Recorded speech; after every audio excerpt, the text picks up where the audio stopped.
কোটা সংস্কার আন্দোলন নিয়ে উত্তপ্ত হয়ে উঠেছে গোটা বরিশাল। সরকারি বিএম কলেজ ক্যাম্পাসে কোটা সংস্কারের দাবি আন্দোলনকারীদের উপর হামলা চালানোর অভিযোগ উঠেছে ছাত্রলীগের বিরুদ্ধে। আন্দোলনকারীরাও তাদের ধাওয়া দিয়ে ক্যাম্পাস দখলে নিয়েছে। দুই পক্ষের সংঘর্ষে আহত হয়েছেন অন্তত 10 জন। মঙ্গলবার সকাল 10টা থেকে দুপুর 2:15 পর্যন্ত ছাত্রলীগের হামলা ও আন্দোলনকারীদের পাল্টা হামলায় ধাওয়া পাল্টা ধাওয়ার ঘটনা ঘটে। দুপুর 2টার পর আন্দোলনকারীরা কলেজের ক্যাম্পাস দখলে নেয়।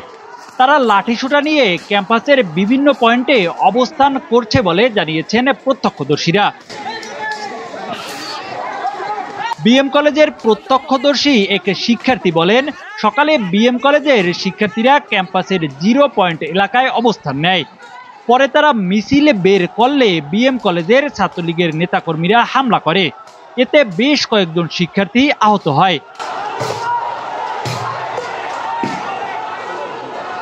এ খবর ছড়িয়ে পড়লে নগরীর নতুল্লাবাদ এলাকায় অবস্থান নেওয়া কোটা সংস্কারের আন্দোলনকারী শিক্ষার্থীদের কিছু অংশ লাঠিসোঁটা নিয়ে ক্যাম্পাসে ঢোকে। তারা ক্যাম্পাসে দেশীয় অস্ত্র নিয়ে অবস্থান নেওয়া ছাত্রলীগ নেতাকর্মীদের ধাওয়া দেয়।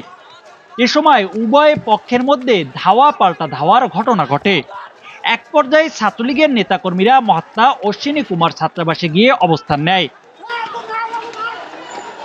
কোটা সংস্কার আন্দোলনকারীরাও ওই হলের সামনে অবস্থান নেয়। এর কিছু সময়ের পর পুরো ক্যাম্পাস দখলে নেয় কোটা সংস্কার আন্দোলনকারীরা।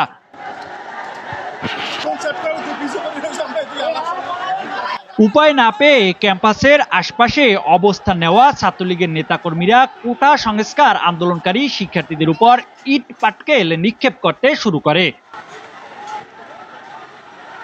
ছাত্রলীগের নেতারা জানিয়েছেন তারা ক্যাম্পাসে অবস্থান করছিলেন। এই সময় কোটা আন্দোলনকারীরা এসে হামলা করেছে। এতে তাদের কয়েকজন আহত হয়েছেন বলেও জানিয়েছেন তারা।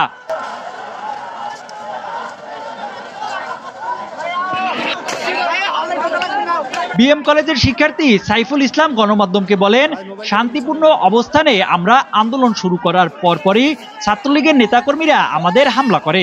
আমাদের বেশ কয়েকজন শিক্ষার্থী এতে আহত হয়েছে। তারা বর্তমানে হাসপাতালে চিকিৎসা নিচ্ছেন। মতবাদ ডিজিটাল, বরিশাল।